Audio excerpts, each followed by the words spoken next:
Welcome back to the deep dive.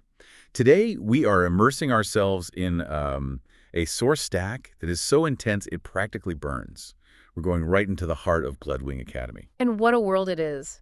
We're looking at this incredible mix of dark academia aesthetics, but underneath it's just this brutal political system. Absolutely. High fantasy, vampires, these really dangerous magical hierarchies, and of course, the big one, the return of dragons. Yeah, this isn't just, a collection of sources. We're talking about an explosive political thriller. We've got private notes, detailed accounts, all revolving around one central figure, the dragon rider, Medra Pendragon. And our sources really focus on the high-stakes maneuvering that happens immediately after this catastrophic event. That monumental event, the awakening of Nyxaris, a massive ancient black dragon. So our mission today is to really unpack all of that, the power plays, the dangerous loyalties, and the hidden history that starts bubbling up to the surface and determines Medra's fate. We're cutting right to the core of it. Which is, how does a ruling class react when the ultimate weapon, something they thought was gone forever, falls into the hands of the one person they absolutely do not trust? Before we jump in, we should probably set the stage a little. Just the basics of the power imbalance in Zangratha, because it is everything. It is. So you have the aristocracy, the high bloods. They're basically, vampires, or at least aligned with this very coercive type of magic. They rule by birthright. Period. And then beneath them? Beneath them are the Blightborn. They're the majority of the population, historically oppressed. They often have these latent magical abilities, which includes the very, very rare rider lineage that Medra happens to carry. Okay, so the power structure is already a powder keg. And then Nyxaris roars. And that sound just absolutely shatters everything. It doesn't just rattle the campus. Our sources say it literally fractured a critical high blood board meeting. So they're forced, in that instant, to confront this primal, uncontrollable power that they had successfully, buried for centuries. And their reaction is immediate. And it is vicious. There's no debate, no diplomacy. No. High Blood Lord Sylvain and Victor Dracaro, they just bypass any kind of discussion. Straight to confinement. They immediately call for Medra to be locked away. They see the dragon, which, they desperately crave, but they see the Blightborn rider as this temporary weak link. A link they have to contain and manipulate right now. So let's unpack that initial reaction because it's so revealing about the high blood mentality. Yeah, they don't see her as, a strategic asset, which you'd think they would. They see her as an infection. Exactly. Our sources literally use the term wild animal to describe how the high bloods view her. They're terrified of her. It's the potential, isn't it? Her power plus her Blightborn status. It's this volatile mix they can't control or quantify. It's an existential threat to the whole social order they've engineered. And Victor Dracaro, he's the consummate political operator. He embodies this fear perfectly. Oh, completely. He's obviously thrilled on one level. A dragon, a symbol of immense territorial power, is now flying over Zangratha. That's a win. But he is equally, maybe even more terrified of the political fallout. And he snaps at Medra. Yeah. This line, it's just key to the whole geopolitical situation. She condemns her for waking the wrong fucking one. Wow. I mean, that tells you everything, right? Yeah. He didn't want an ancient, uncontrollable black dragon bound to a Blightborn girl. No. He wanted something he could manage, something easily manipulated, ideally bound to a high blood from his own house. So it's not about protecting Zangratha. Not at all. It's about house rivalry. It's about maintaining Victor's own political dominance. His biggest fear is that the rival dynasty, House Avari, is going to use this to seize the upper hand. And that fear is validated, immediately. Instantly. Natsumi Avari, representing her house, jumps right into the fray. She agrees Medra needs to be confined until a tribunal can be held. Look at the language there. They're not talking about Medra's rights. They're fighting over who gets to hold the weapon. Medra herself is not a person in this equation. She's the prize. She's the critical piece in this coming war between the houses. And that moment of confinement, it leads directly to coercion. High bloods don't wait for legal proceedings. They move to extract information by force. Right. Victor immediately tries to use thrall weave magic on Medra. We have to define that term. It's a huge part of this world's magic system. It really is. So thrall weave is coercive, pain-inducing mental magic. It's primarily a high blood tool to enforce compliance and just completely bypass consent. It's invisible torture. And the sources are clear. This was brutal. It sinks Medra, screaming, to her knees. It just shows the complete legal disregard they have for Blightborn. but that brutality, it sparks something. It's the first major fracture we see in that high blood power structure. Right. Professor Rodriguez, a Blightborn, steps forward. And he openly, recklessly defies Victor. He calls him a vulture, a bungling coward. Can you imagine the risk? A subordinate, a Blightborn, directly challenging a ruling high blood lord in a public political setting like that? It's an extraordinary act. It's this moment of dangerous, open resistance, and it completely changes the political math in that room. And then we get this surprising signal of a fracture from the high blood heir himself, Blake Dracarrow. Yeah, the sources note he moves to stand behind Rodriguez. It's not a spoken defiance. No, it's symbolic. It's this silent alignment with the professor, and by extension, with Maedra. It's a masterclass in subtle rebellion, really.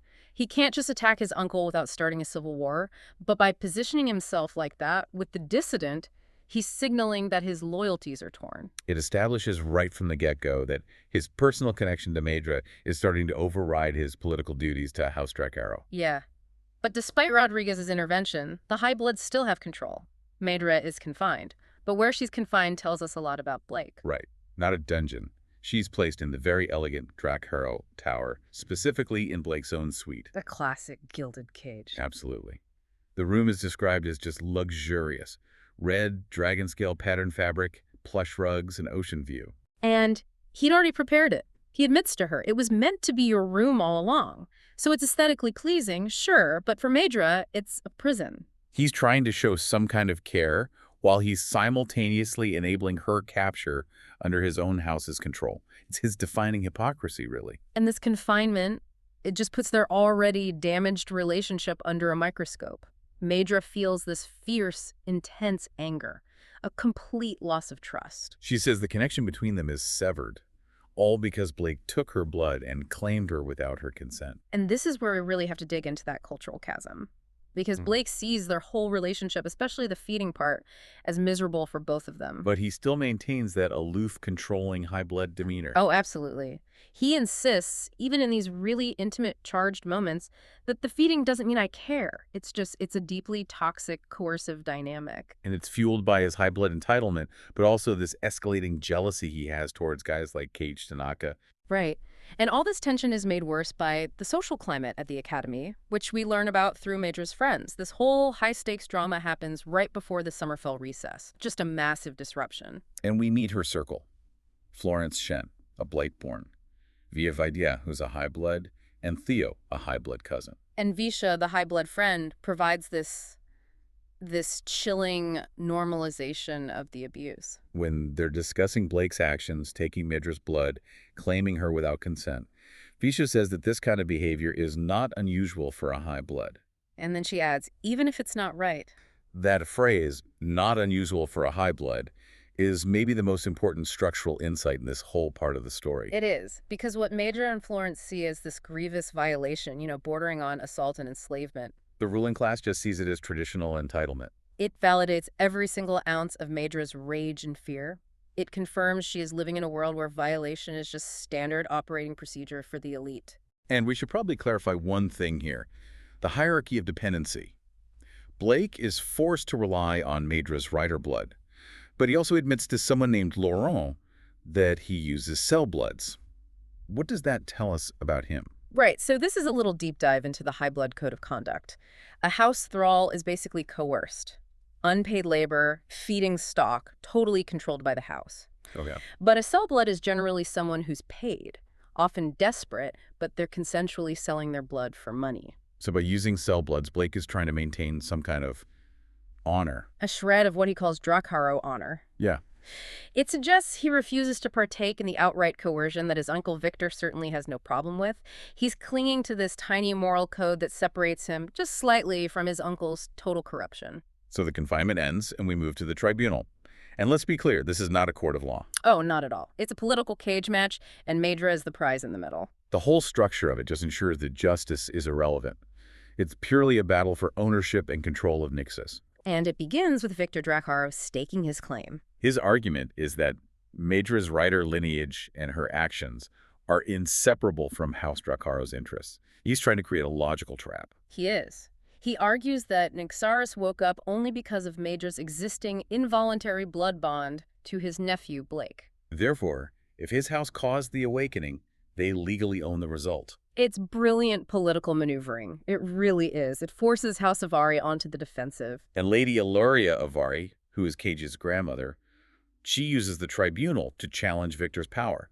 She argues the forced betrothal has to be broken to correct the, quote, imbalances in Sangotha's power structure. But notice, she's not arguing for Maedra's freedom. No, she's arguing for Maedra's transfer. She proposes Maedra be placed under House of Artie's care, which would effectively move the dragon weapon over to her side of the chessboard. So we have two major houses arguing over which one gets to hold the leash. Exactly.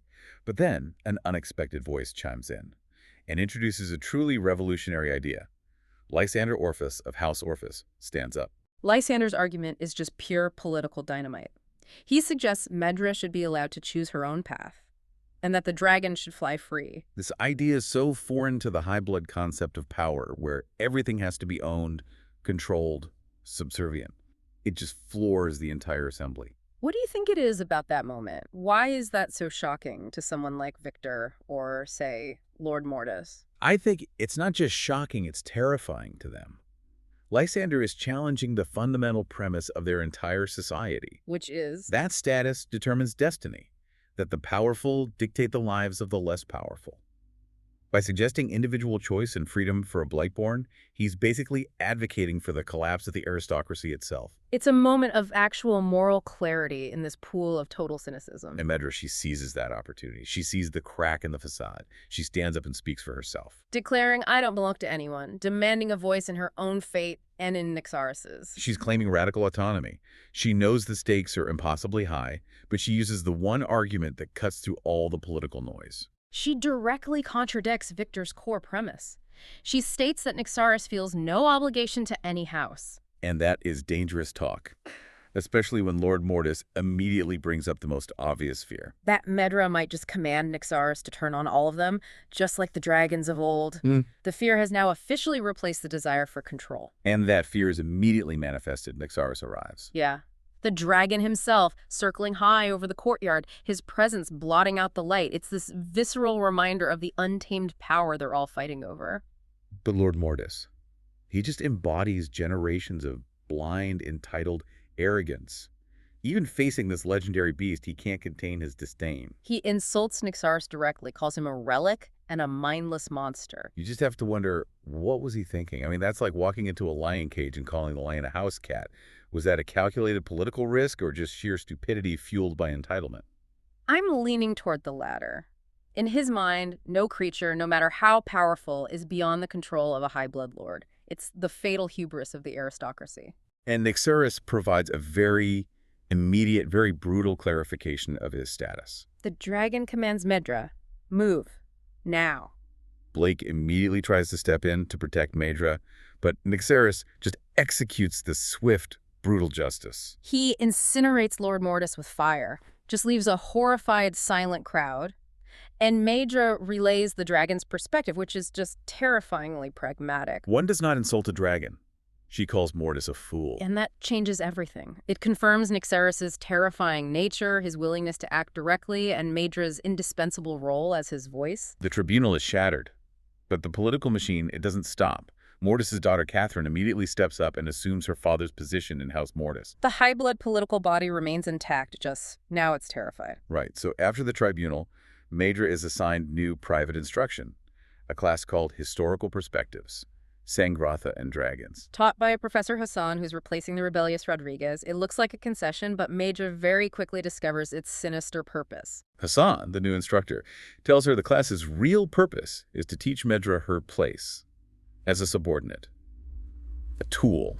A tool meant solely to ensure she controls Nyxaris according to high-blood wishes. It just confirms she is nothing more than a means to an end for them. But the truly terrifying revelation comes when she secretly finds this confidential dossier that Hassan prepared. Nyxaris of Vardy Dustdrake. And the history it contains just fundamentally rewrites her understanding of her dragon partner. His past wasn't as a noble protector. It was as a brutal enforcer. Yeah. He was used by ancient highbloods to instill terror among, quote, non-compliant factions, which included rogue riders and other dragons. He was a weapon of mass punishment. Which deeply contradicts the kind of companionship Medra is desperately craving. And if that wasn't enough to confirm the highblood's malice, the dossier includes an assessment of rider compatibility section for Medra. And this section evaluates her potential for soul binding. We have to be crystal clear on this jargon.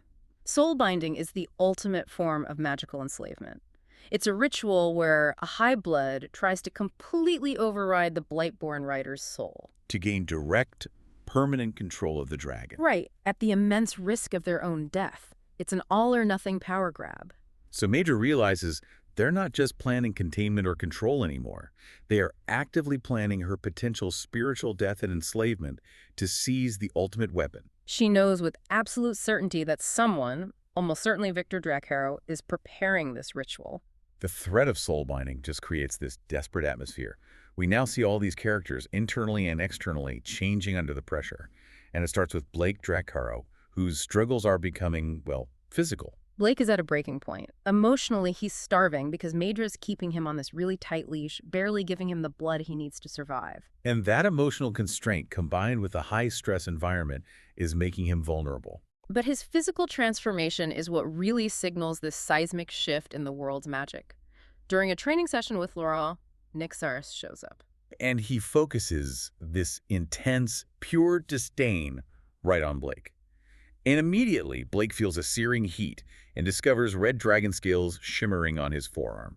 This is a huge development, and it's all tied to lineage. We find out that Blake's father had latent rider blood, this recessive, powerful gene that's mostly found in Blightborn and some half-born. So Medra's concentrated rider blood, which she's been consuming through their bond, is acting as a catalyst. Exactly. It's triggering a dormant draconic transformation within him. He is literally becoming the monster he was afraid his own father became. And he hides it immediately. Consumed by terror. He understands his own lineage is betraying him, turning him into a creature that's aligned with the very thing his uncle is trying to control. Meanwhile, Medra is trying to cut all ties. She's seeking political asylum with House Avari, and Cage Tanaka, the house leader, becomes her main point of contact. Right.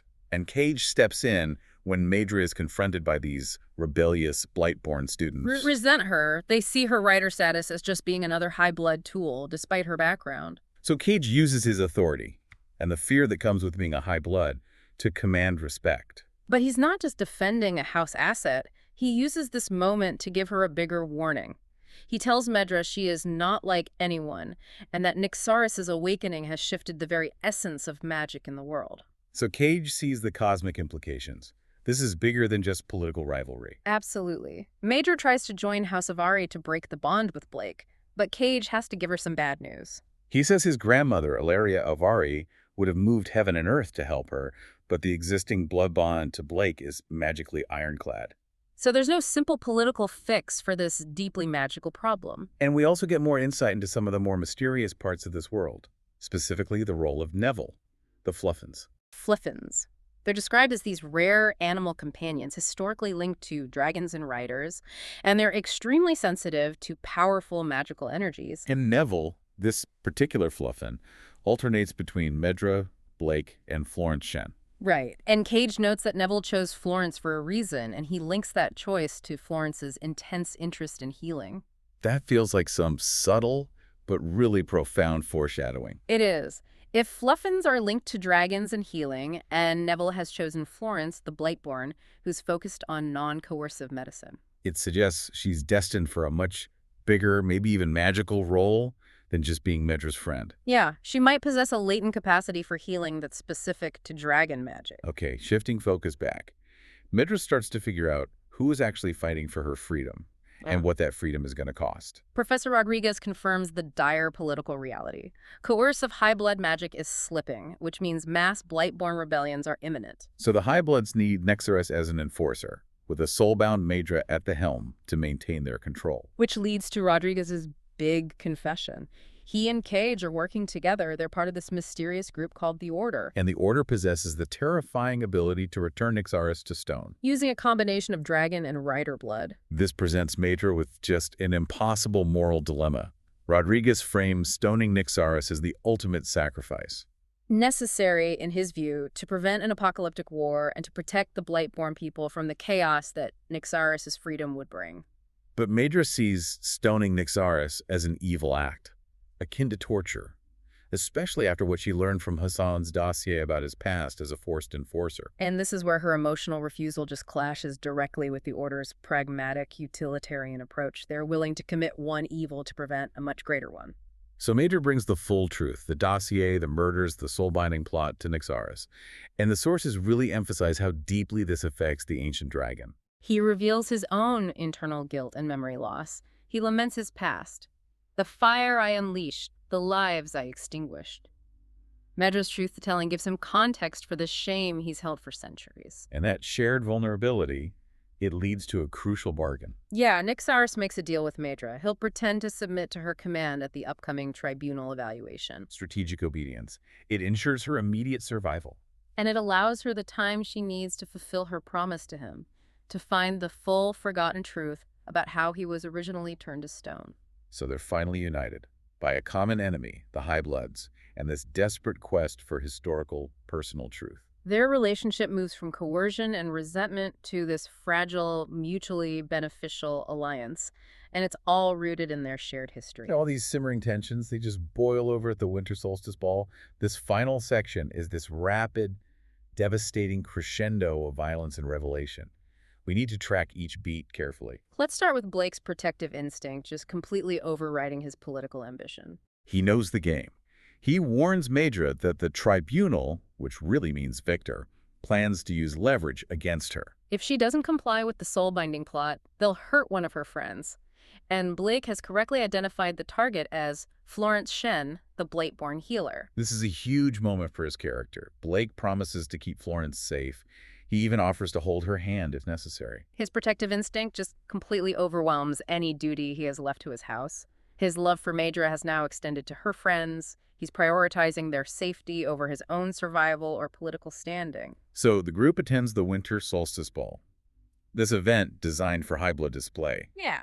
But the celebration is very short-lived. Blake gets summoned by Victor to the Black Keep, and there, the devastating news drops. Adania, Blake's young sister, a foul blood, is missing. We should clarify foul blood. It means she has a non-vampiric, mixed, or darker lineage, and she's often treated as less valuable by the High Bloods. Right.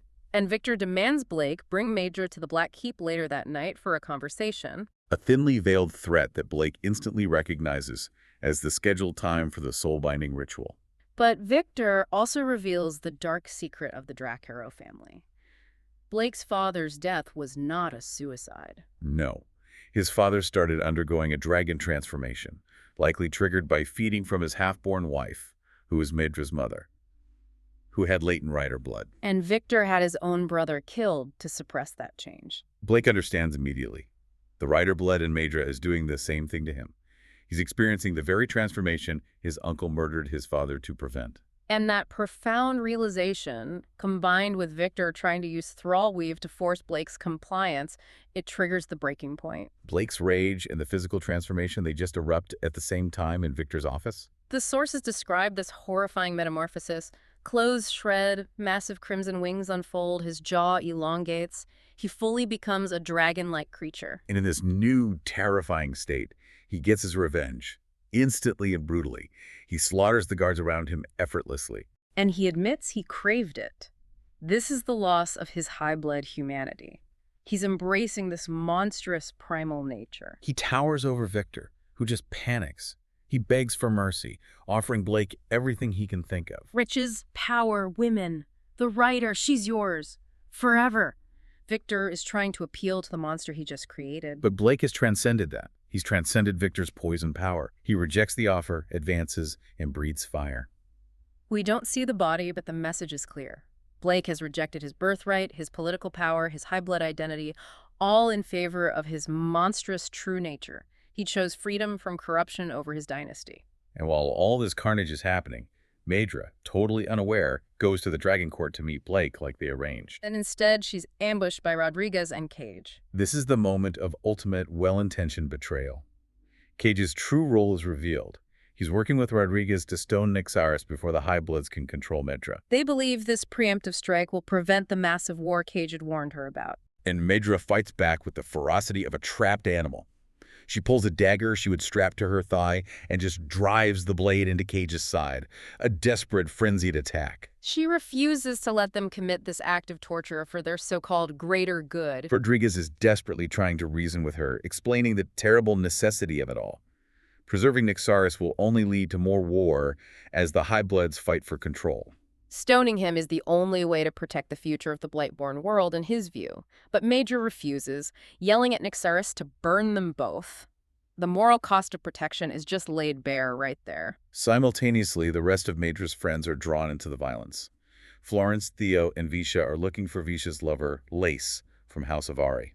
And they find her brutally murdered in a corridor, just blood-soaked stones, a scene of horrific violence. And then the culprit appears, Ianya, Blake's young sister, the missing foul blood. She's covered in blood, with this feral hunger in her eyes. It seems the trauma and chaos triggered a horrifying, bloodlusting transformation in her, too. And Theo, using his superior high blood speed, is forced to intervene.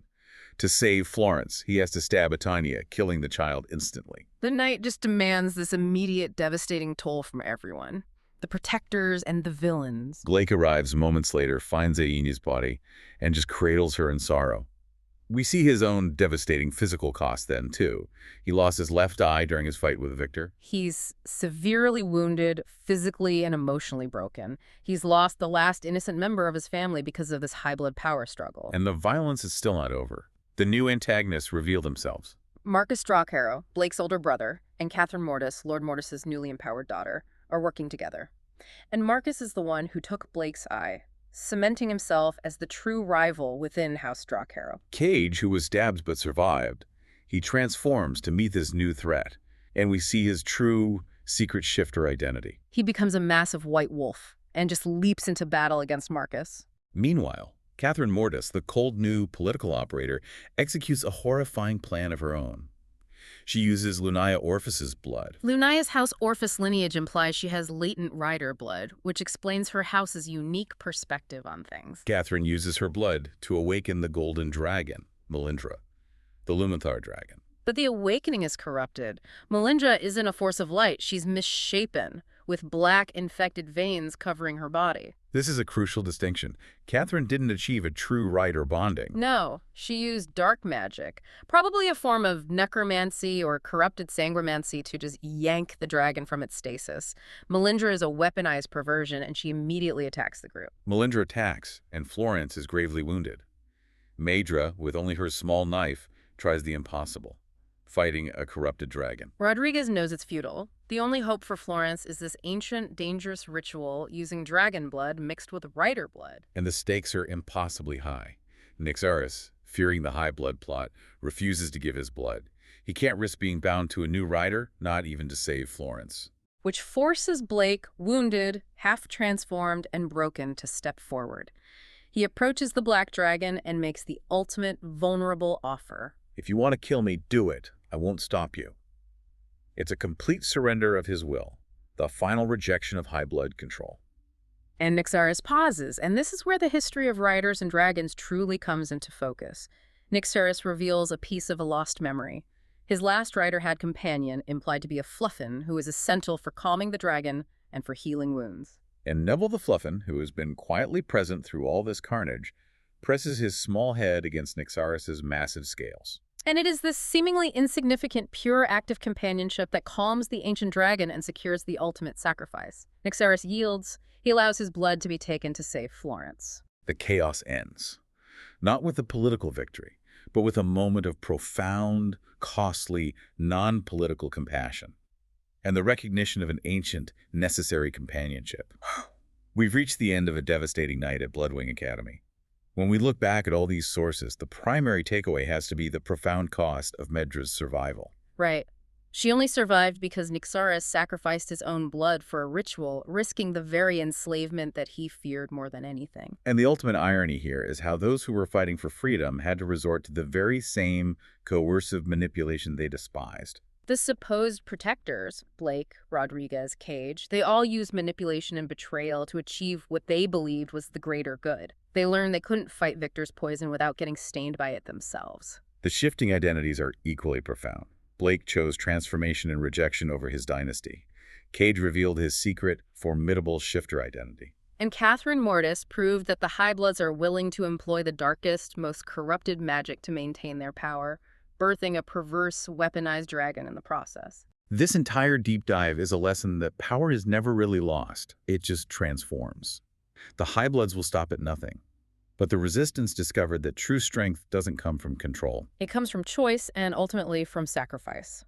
So let's end with a final provocative thought for you, the listener. We established that fluffins, these seemingly innocent animal companions, were vital to the health and sanity of dragons and riders. They were essential companions and maybe even healers. And Neville's intervention was the deciding factor. It's what secured Nyxaris's blood for the ritual. And Neville is profoundly attached to Florence Shen, the Blightborn student whose entire focus is on healing. So given that fluffins are sensitive to powerful energies and connected to rider lineage, what kind of unpredictable, profound power might Florence wield in the future?